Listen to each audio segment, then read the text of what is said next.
Hello students, good morning. आपका स्वागत है आपके अपने यूट्यूब चैनल में।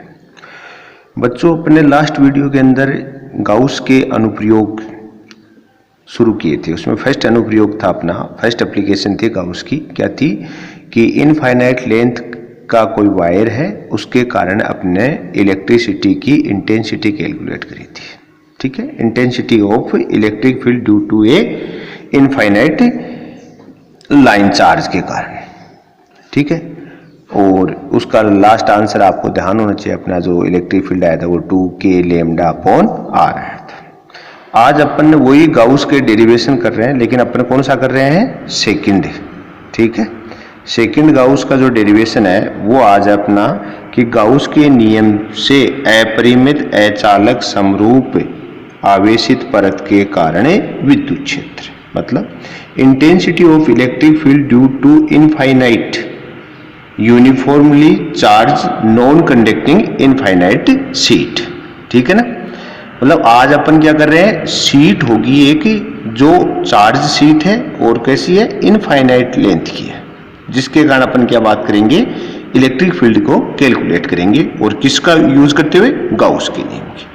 अब देखो, जैसे मान लो कि अपन बात कर लें, ये कोई अपन ने नॉन कंडक्टिंग शीट ले ली, मान लो ये कोई नॉन कंडक्टिंग शीट ले ली अपन ने। ठीक है, शीट मतलब लंबाई चौड़ाई हो गई। इनफाइनाइट है तो आप इसको ऐसे डेस डेस अपना आगे बढ़ती हुई मान सकते हैं कि भाई ऐसे ये कोई इनफाइनाइट लेंथ की कोई नॉन कंडक्टिंग मतलब कुचालक, और ये मान लो प्लस आवेशित है। ठीक, तो सबसे पहले तो हमें क्या करना चाहिए? सबसे पहला काम तो है कि हम इसके कारण इलेक्ट्रिक फील्ड की डायरेक्शन कैलकुलेट करें। क्या करें? डायरेक्शन। अब डायरेक्शन करें तो वही चीज, मान लो कि यहां से आप एक छोटा सा स्मॉल फ्रैक्शन ले लो, ऐसे एक यहां से ले लो, एक छोटे से इससे ले लिया अपन, और इससे ऐसे कोई स्मॉल आर दूरी पर यहां पर कोई पॉइंट पी है। इस पॉइंट पी पर अगर मान लो इसके इस ds और इस ds के कारण अगर इलेक्ट्रिक फील्ड कैलकुलेट करना चाहें तो आप भी जानते हो यहाँ पर ds है, जो अपने छोटा सा एक क्षेत्रफल लिया है, एरिया लिया है, इसके कारण अगर विद्युत क्षेत्र कैलकुलेट करना चाहें तो यहाँ पर कोई ना कोई चार्ज होगा, और वो कैसा होगा? पॉजिटिव। तो उसकी कारण विद्युत क्षेत्र की डायरेक्शन इस टाइप से आएगी इधर। क्यों? क्योंकि अपन पहले भी बात कर चुके हैं, प्लस के कारण विद्युत क्षेत्र क्या होता है? आउटर, बाहर की ओर। ठीक है, तो इस पॉइंट और इस ds के बीच की दूरी के अनुदिश बाहर की ओर। ऐसे ही आपने इधर एक दूसरा छोटा सा अल्पांश लेयर का फ्रैक्शन है ds, तो इस पर भी कोई ना कोई तो पॉजिटिव चार्ज होगा। उसके कारण अगर अपन पॉइंट P पर इसके कारण विद्युत क्षेत्र की बात करें तो इसके कारण विद्युत क्षेत्र इधर आएगा। अब इसको E1 मान लो, चाहे E2 मान लो। अब आप जानते हो कि जैसे अपन इस पॉइंट P से ये जो अपने r डिस्टेंस है, इससे ऊपर वाला जो भी पॉजिटिव चार्ज है ये इस वाले हिस्से में, इन सब के कारण जो भी आपका इलेक्ट्रिक फील्ड ऐसे आएगा, और नीचे वाले इधर वाले के कारण इलेक्ट्रिक फील्ड ऐसे आएगा। तो वही चीज कि अगर अपन ने देखें कि हमारा जो इलेक्ट्रिक फील्ड है वो पर्टिकुलर x या y डायरेक्शन में होकर एक तल में है, और जब कोई चीज तल में स्थित होती है तो हम सबसे पहले उसके फ्रैक्शन करते हैं। अब देखो, जैसे आपका E2 है तो E2 को अपन देखें तो यहाँ पर देखो xy आप ड्रॉ कर लो, ये x हो गया, ये क्या हो गया? y। तो xy तल में हुआ कि नहीं हुआ E2 विद्युत क्षेत्र? तो यहाँ से अपन कोई थीटा डिनोट कर सकते हैं कि x एक्स से कितने कोण पर है? थीटा कोण पर। तो आपको मैंने पहले जो वीडियो है उनमें बता चुका हूं कि जब भी अपन घटक तोड़ेंगे, फ्रैक्शन तोड़ेंगे, तो जिस x से कोण थीटा बनता है, जिस x से कोण थीटा बनता है उस डायरेक्शन में घटक क्या होता है? Cos theta. तो इधर क्या आ जाएगा? E2 कोस थीटा, और दूसरा क्या हो जाएगा? Sine theta, E2 sine theta. ऐसे आप E1 वाले को देखो तो यहाँ पर वही x, तो ऐसे डेश डेश करके इधर भी y अपन ड्रॉ कर सकते हैं। तो ये भी इससे थीटा कोण पर अपन मान सकते हैं कि भाई देखो x से E1 क्या है? थीटा कोण पर।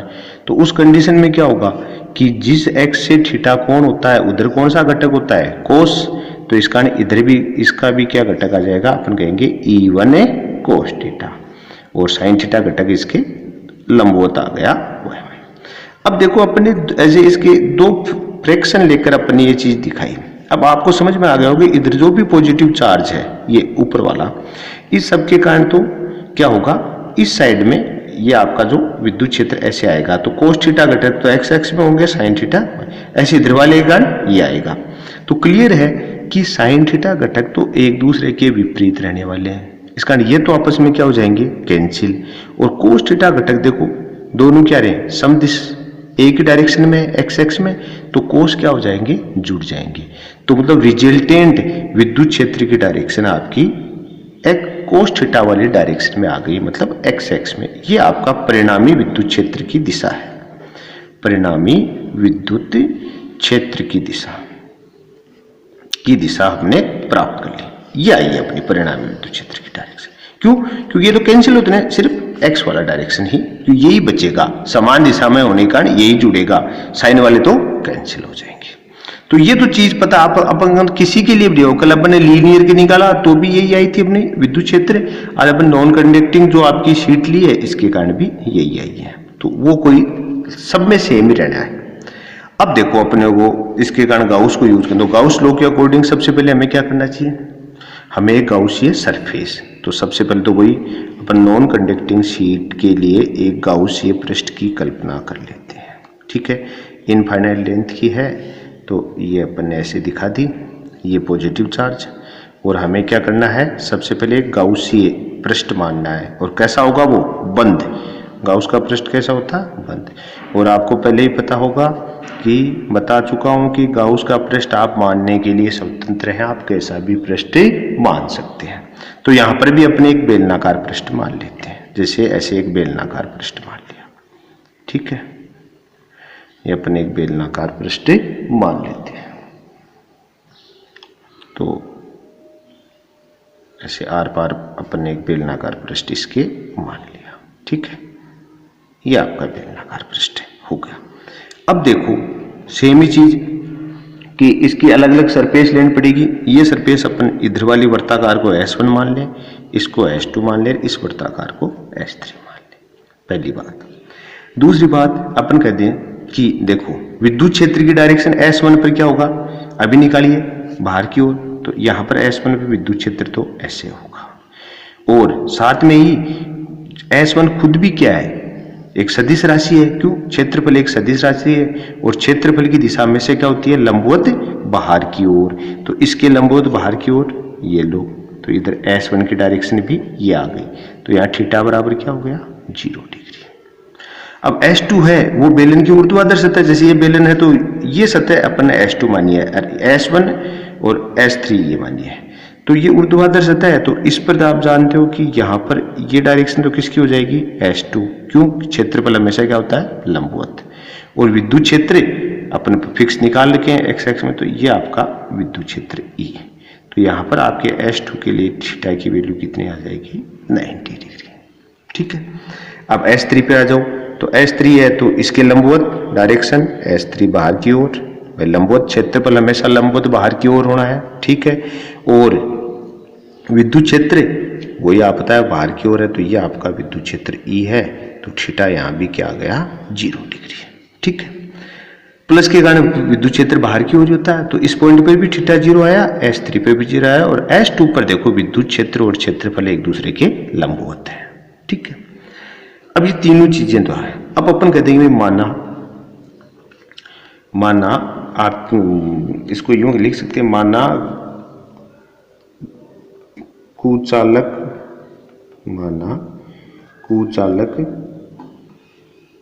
परत पर कुल आवेश Q है तथा पृष्ठ आवेश घनत्व सिग्मा है, तो क्या होगा, सिग्मा इज इक्वल टू क्या होता है, Q अपॉन S।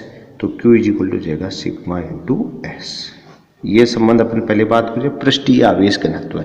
पृष्ठीय आवेश घनत्व क्या होता है, आवेश बट्टा क्षेत्रफल। तो यहाँ पर अपन ने इस पर टोटल कोई भी आवेश Q मान लिया, टोटल क्षेत्रफल क्या हो गया, S। तो इनका अनुपात किसके कुल होगा, पृष्ठ आवेश घनत्व के।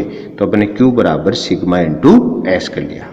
ठीक है, यहाँ पे तो अपने सिग्मा तो कौन है, आवेश घनत्व है, वो भी कौन सा, आवेश घनत्व पृष्ठ, ये तो हो गया पृष्ठ। S कौन है, क्षेत्रफल। ठीक है, तो अपन Q को सिग्मा इंटू एस भी लिख सकते हैं। अब अपन बात करें कि गाउस सीए पृष्ठ से निर्गत फ्लक्स, अगर निर्गत फ्लक्स कैलकुलेट करना है तो आप भी जानते हो कि इस पृष्ठ से निर्गत फ्लक्स क्या होगा, इसकी तीनों सतहों से निकलने वाला फ्लक्स। तो अपन कह सकते हैं फाई ई बराबर phi S1 plus phi S2 plus phi S3। ठीक है भाई, जो आपने बेलनाकार पृष्ठ माना है उसकी तीनों सतहों से जो फ्लक्स पास होगा उसको का योग कर दें तो वो आपका गाउस के पृष्ठ से निर्गत कुल फ्लक्स आ जाएगा। ठीक है, ये आपकी इक्वेशन फर्स्ट हो गई। अब अपन यहां पर अपन देख चुके हैं S1 के लिए क्या है थीटा 0, S3 पर थीटा 0 और 2 पर 90। अब अपन इन तीनों की वैल्यू अलग अलग कैलकुलेट करके पुट कर देते हैं। देखो आप सबसे पहले phi S1 is equal to क्या होगा, समाकलन E D S1 cos theta. S1 पर थीटा क्या माना हुआ अपना 0 डिग्री कैलकुलेट किया हुआ है माना हुआ, तो कोस 0 डिग्री की वैल्यू कितनी होती है 1, तो phi S1 is equal to क्या जाएगा समाकलन ई डी S1। ठीक है, अब या फिर इसको यूं कह सकते हो phi S1 is equal to E into S1।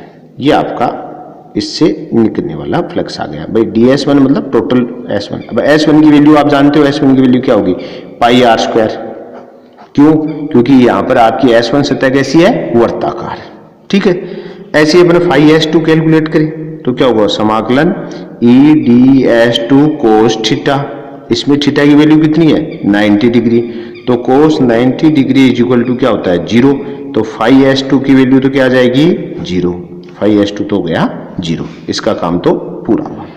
Third बच गई फाई S3, इसकी इज इक्वल टू क्या होगा समाकलन ई S3 cos theta ds3 cos theta. तो अपनी इस S3 के लिए क्या हुआ, इस पे थीटा की वैल्यू कितना है अपनी 0 डिग्री, तो कोस 0 डिग्री की वैल्यू क्या होती है 1, तो phi S3 is equal to समाकलन ई डी S3, और यूं भी कह सकते हैं phi S3 is equal to क्या आ जाएगा ई S3। ये अपने तीसरे का है। S3 की वैल्यू भी क्या होगी पाई आर स्क्वायर। क्यों, क्योंकि तीसरी वाली जो S3 सतह है ये भी वर्ताकार है। अब देखो अपने पास तीनों की इक्वेशन है तो अपन कह सकते हैं कि phi S1 comma phi S2 comma phi S3 का मान समीकरण 1 में रखने पर 1 में रख दें। तो समीकरण 1 क्या था अपना, देखो फाई ई बराबर फाई S1 की वैल्यू क्या ही है हमारे पास E into S1 plus phi S2 0 plus E into S3। ठीक है, तो फाई ई टोटल फ्लक्स आ गया E into S1 plus E into S3। अब अपन जानते हैं S1 बराबर S2 बराबर पाई आर स्क्वायर है कि दोनों का क्षेत्रफल का मान क्या है सेम है पाई आर स्क्वायर। तो उस कंडीशन में अपन क्या कर सकते हैं कि इसको डायरेक्टली क्या लिख सकते हैं phi E is equal to 2ES। इसको अपन ने क्या लिख लिया 2ES। ठीक है, क्योंकि S1 और S2 बराबर है, इसके बराबर अपन ने कोई S मान लिया तो ये टोटल क्या आ जाएगा 2ES। अब देखो अपन ने पहला काम तो पूरा कर लिया कि जो गाउसीय पृष्ठ माना उसकी तीनों सतहों से निर्गत फ्लक्स कैलकुलेट किया अलग अलग और लास्ट के अंदर तीनों का योग कर दिया, तो हमारे पास कुल फ्लक्स आ गया 2ES। ठीक है, अब अपन गाउस के नियम को याद करते हैं तो अपन लिखते हैं गाउस के नियम से क्या है कि फ्लक्स किसके इक्वल होना चाहिए sum of Q upon epsilon not.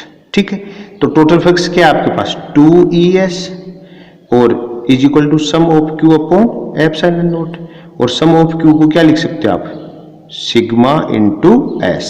अपने पहले डिस्कस कर चुके, तो इस कंडीशन में देखो 2ES बराबर sigma S upon epsilon naught, S से एस कैंसिल, तो E is equal to sigma upon 2 epsilon naught. ये अपने विद्युत क्षेत्र की तीव्रता आ गई। ठीक है, अब देखो इस फॉर्मूले से क्लियर है कि E डायरेक्टली प्रोपोर्शनल सिग्मा, मतलब E और सिग्मा में अगर आप एक ग्राफ ड्रॉ करेंगे तो वो स्ट्रेट लाइन आएगा। कैसा आएगा स्ट्रेट लाइन। ये अपना विद्युत क्षेत्र कैलकुलेट हुआ। एक बार आप दोबारा देख लीजिए इसको थोड़ा सा, ठीक है। अपने क्या किया, गाउस के नियम से अपन किसको कैलकुलेट कर रहे हैं कि एक अचालक है, समरूप आवेशित परत है, ठीक है। तो सबसे पहले तो अपन उस परत के कारण विद्युत क्षेत्र की डायरेक्शन देखें, दिशा कैसे होगी।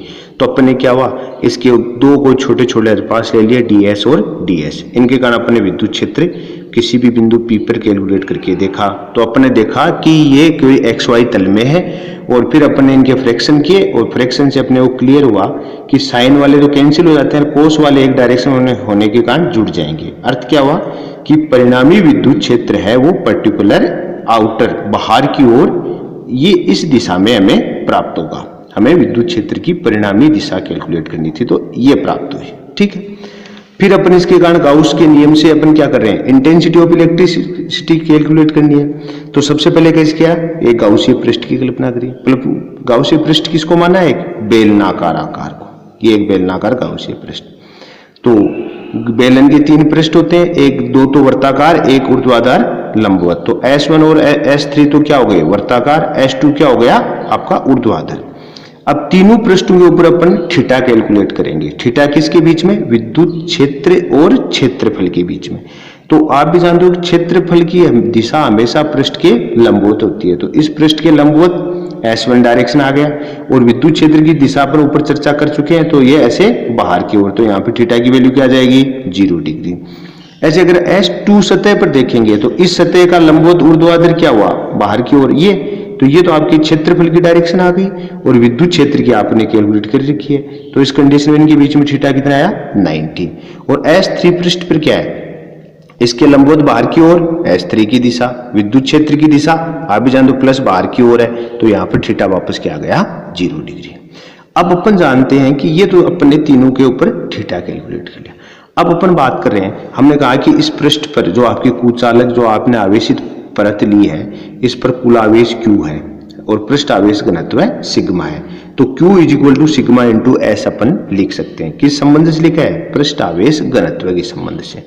तो Q आप भी जानते हैं Q बटा S बराबर क्या होता है, सिग्मा। तो ये अपन ने एक संबंध से काम में ले लिया। अब अपन आगे डेराइव शुरू करते हैं। हमने कहा कि सबसे पहले कि जो हमने गाउसीय पृष्ठ की कल्पना करी है उससे निर्गत कुल विद्युत फ्लक्स क्या होगा। तो हमने कहा कि इन तीनों सतहों से S1, S2 और S3, इन तीनों सतहों से निर्गत फ्लक्स के योग के तुल्य होगा, ठीक है। तो अपन तीनों का मान अलग अलग कैलकुलेट कर लेते हैं। तो तीनों का देखो अलग अलग कैलकुलेट करने के लिए सबसे पहले किसको कैलकुलेट कर रहे हैं अपन, S1 को। S1 के ऊपर कैलकुलेट करें तो थीटा कितना आया हुआ है अपना S1 पर, 0 डिग्री। तो cos 0 की वैल्यू 1, तो phi S1 is equal to हो गया E ds1। और इसको टोटली अपने, क्योंकि विद्युत क्षेत्र तो नियत है, ये बाहर आ गया, और ds1 का समाकलन क्या हो गया, S1, ठीक है। और S1 की वैल्यू अगर आप चाहो तो पुट कर सकते हो, क्या हो जाएगा, पाई r²। क्यों, क्योंकि वर्ताकार सतह है, ठीक है। ऐसे S2 पर जाएंगे तो थीटा की वैल्यू क्या कैलकुलेट की हुई है अपने, 90। तो cos 90 तो क्या होता है, 0। तो फाई S2 की वैल्यू तो क्या आ जाएगी, 0, ठीक है। थर्ड अपन ने तीसरी वाली सतह फाई S3, इस पे अपन ने कैलकुलेट किया, तो इस पे थीटा की वैल्यू कितनी है, 0 डिग्री। cos 0 की वैल्यू 1। तो यहां पर वापस क्या जाएगा, phi S3 is equal to E S3। S3 सतह भी वर्ताकार है, इसका मान भी क्या होगा, पाई r²। अब अपन ने क्या कहा कि तीनों का मान किस में रख दिया, समीकरण 1 पर। तो टोटल फ्लक्स क्या हुआ, इन तीनों की वैल्यू पुट कर दी। तो यहां से हमारे पास फ्लक्स की वैल्यू आ गई ES1 प्लस ES3। अपन जानते हैं कि ऊपर चर्चा कर चुके हैं कि S1 और S2 वैल्यू मतलब सेम है, क्षेत्रफल पाई r²। तो अपन इसको क्या मान लिया, कोई S मान लिया। S मान लिया तो फाई इज इक्वल टू आ गया 2ES, ठीक है। अब हम बात करें आप आगे गाउस के नियम से। गाउस के नियम से क्या होता है, टोटल फ्लक्स किसके इक्वल होता है, sum of Q upon epsilon naught, कि टोटल आवेश का बीजगणितीय योग और निर्वात की विद्युतशीलता। तो अपने फाई E की वैल्यू इसके इक्वल रख दी। सम ऑफ Q को क्या लिख सकते हैं अपन चर्चा कर चुके, is equal to sigma into S. Sigma into S अपने रखा, एस से एस कैंसिल हुआ, E इज इक्वल टू आ गया सिग्मा अपॉन 2 एप्सिलॉन नॉट। यहाँ से प्रूव होता है कि E व सिग्मा आपस में समानुपाती हैं, और इनके बीच में यदि अपन ग्राफ खींचे तो स्ट्रेट लाइन आएगा, तो ये है बच्चों कि कुचालक सतह के कारण और अनंत लंबाई की कोई कुचालक परत है जिसके कारण अपन ने विद्युत क्षेत्र कैलकुलेट किया है, और इसके लिए अपन ने एक गाउसीय पृष्ठ माना और उसकी आकार कैसा था, बेलनाकार। ठीक है, अपन नेक्स्ट वीडियो के अंदर अपन इसके जो गाउस के अन्य अनुप्रयोग है उन पर चर्चा करते हुए अपन आगे बढ़ेंगे। और आज का वीडियो आपको कैसा लगा ये आप कमेंट में ज़रूर बताएं। ठीक है, धन्यवाद।